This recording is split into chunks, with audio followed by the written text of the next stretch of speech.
Welcome to the Windows 10 and Computer channel. And now in another video concerning that new computer you might have, and that new laptop. Here's a few little tips that will help you keep it as long as possible in working order. So computers are today pretty hardcore.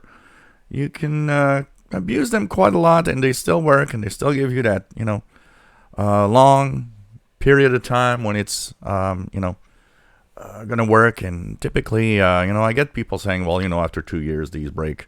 They don't.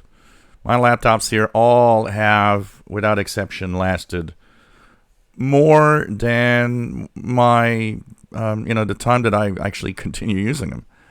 I've got my old 2008 Toshiba laptop here that still works, actually incredibly, on Windows 10 too. And a lot of people say, well, that doesn't, it's not like that today. They break easily. They don't. But you got to be careful into certain things. What is probably the number one problem with a computer is heat. So the warmer it gets, the higher the chances of running into problems in the future. And that is something that you have a certain control over. Be careful, if it's a laptop, not to leave it on a couch or leave it on a soft surface. That means that when you actually put it down, it blocks the vents and the air can't flow through it. Always make sure you're on a hard surface with a laptop. Like that little space beneath it isn't, gonna let the air flow and cool down the computer all the time. If it's a desktop, don't enclose it in a very tight space, because you'll have the same problem. Airflow is at a minimum. There is always and constantly air flowing through computers. They do generate a lot of heat, and the fans need to actually take that heat and throw it out the computer. They actually push the air, the hot air outside. Some people think it's, for the most part, they push the cool air in. Well, actually, they're designed mostly to push the cool air, the hot air out. So, of course, that does mean that some cool air is coming in. So, be careful with that. Make sure that you dust off any dust residue, anything that can block the vents. Over time, of course, the air flows, so the dust gathers. If you smoke, it's worse. You need to make sure that you clean up. The worst computers I've ever cleaned up are always the ones of people that smoke. Because not only is there dust, but the smoke from cigarettes actually creates some kind of yellowish goo that just, hangs on everything, and it's crazy. You can keep handy a little can of compressed air and blow a little bit of the compressed air in the vents so that this will actually remove some of the dust from inside. Of course, if you are not very tech savvy, I don't recommend you opening any computers to clean it up. Just do that external cleanup the best that you can. The one of the false things that people think is that if you install the wrong things, you can break the computer. It doesn't work like that.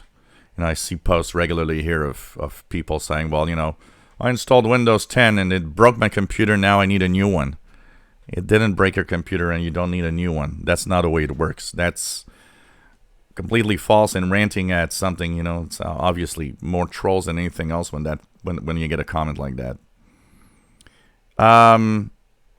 Just make sure, if you want to have it work for quite a while without having to bring it to the tech guy or reinstall Windows if you're capable of that, just make sure that you're careful where you go on the web.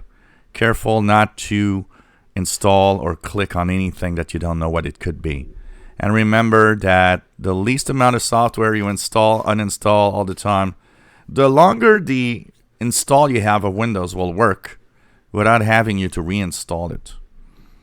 And that is for all operating systems. I hear people saying, well, you don't have to do that on Mac. Yes, you do. If you install and use your Mac a lot, you know what? From time to time, you got to reinstall that Mac OS 10. It's like Windows. There's no difference there. Same for Linux. At some point, you reinstall Linux fresh. It's part of an operating system. It gets bloated, and it especially if you use it a lot and install a lot of stuff and uninstall a lot of stuff. So, keep it to a strict minimum of the software you need and what you do, and it will actually work wonders. Typical computers today last years. What's the most prone to break down on computers today? Pretty much, if you bought a computer that still has a good old magnetic hard drive, that's probably the number one thing that could give out because it's a mechanical thing. The electronics in itself is, in general, pretty good, and it doesn't happen very often that a computer really, the electronics break down if you want. But that's pretty much, just take care of it. Make sure that it doesn't overheat too much. And, wipe off all that crap that falls down on it if you eat in front of your laptop or whatever to make sure that it's always clean. And just be careful if you have a laptop for that screen. Don't hit that screen too hard. That could actually break the screen, which is a more sensitive part of the laptop. And for desktops, well, of course, there's less of a problem with the screen because often we don't really touch it much. But just, be careful and be gentle when you actually move it from one place to the other. And if you have a laptop and you want to maximize that battery, don't do huge cycles all the time. This is something from 25 years ago when laptops had a different type of battery. Do not use it until the battery's dead and then charge it. That battery won't last long. It's not made for that today. You can leave it plugged in all the time. It doesn't matter. You can use it on the battery, but once, you can plug it in. Don't drain that battery too hard and really too close to zero until the laptop stops, because that will break the battery much more. And enjoy your computer and take care of it. If you enjoy our videos, please subscribe, give us thumbs up. Thank you for watching.